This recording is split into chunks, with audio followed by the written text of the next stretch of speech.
Welcome back. This is Dr. David Cruz with Whitecoat Medicine Talks, and today we are going to be talking about Alzheimer's dementia.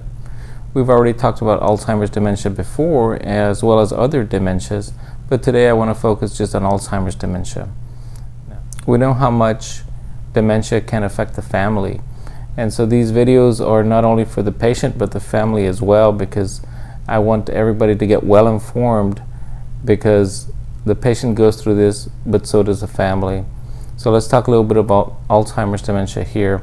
It's very progressive. We know that it's about 60 to 80% of all the dementias that occur are Alzheimer's dementia.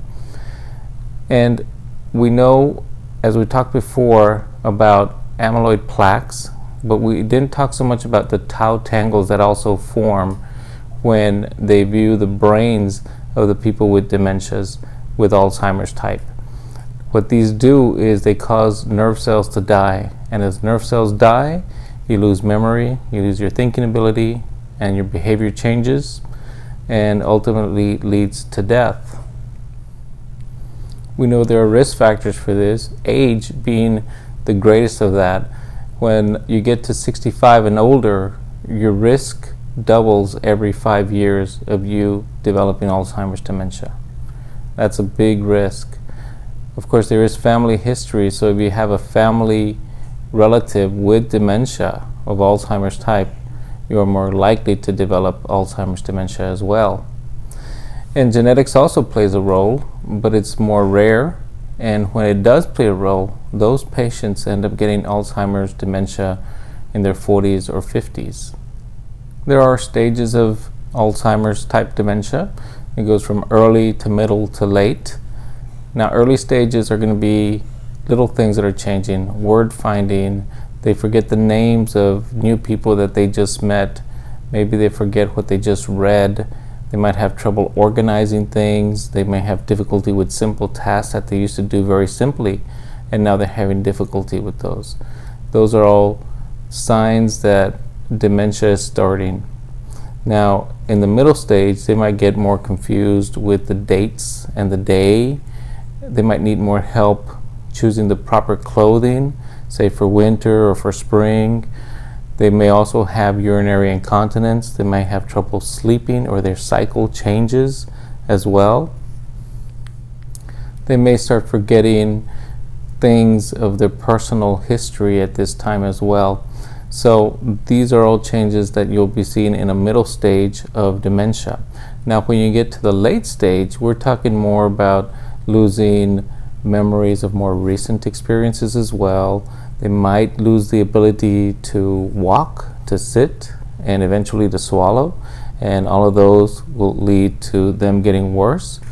Their communication skills are going to worsen, and they'll also get maybe more infections because they're not moving as much as well. A lot of times we see changes in patients as well with their personality. Now, this happens more in the middle stage, where they may get argumentative, defiant. They may start cursing.